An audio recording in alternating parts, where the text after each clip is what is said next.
Howdy everyone. Today we are going to know about the thermodynamic variables. A thermodynamic system has to be macroscopic. This facilitates measurement of its properties such as pressure, volume, temperature, composition and density. Such properties are therefore called as macroscopic or bulk properties. These are also called state or thermodynamic variables. These do not depend on the past history of the system. A state variable which depends on other variable is called as dependent variable, and on which it is dependent are called independent variables. Now second term comes the state of a system.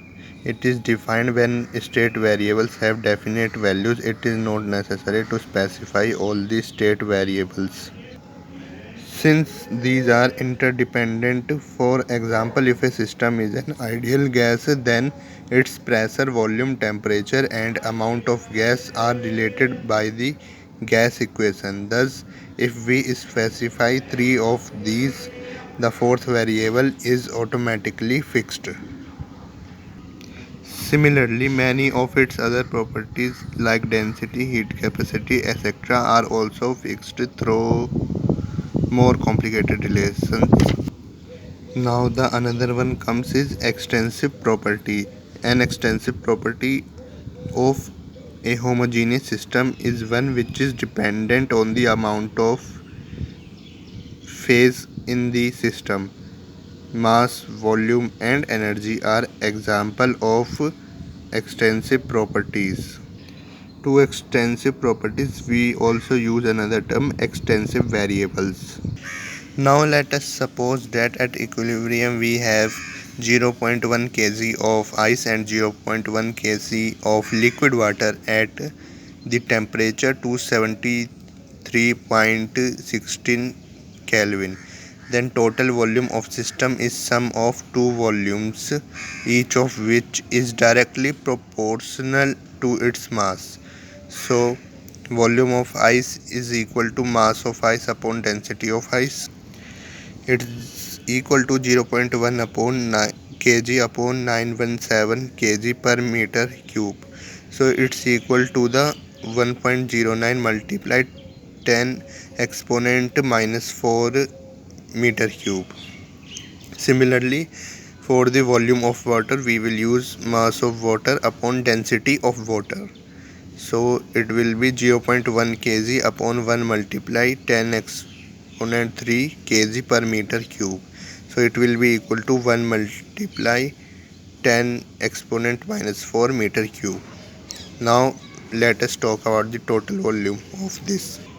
So total volume will be 1.09 plus 1 multiply to 10 exponent minus 4 meter cube.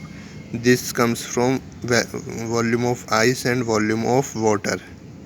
So it's equal to 2.09 multiply 10 exponent minus 4 meter cube. Now our last topic, intensive variable, or you can also say this an intensive property. An intensive property of a phase is independent of the amount of the phase. Thus refractive index, density and pressure are intensive properties. But now one important thing to remember, if a system consists of several phases, then some of the intensive properties may be different. For example, density is an intensive property but its value is different for ice and liquid water in equilibrium. For thermal equilibrium, the intensive property temperature has to be same throughout the system. Otherwise, heat will flow from one point to the another of the system.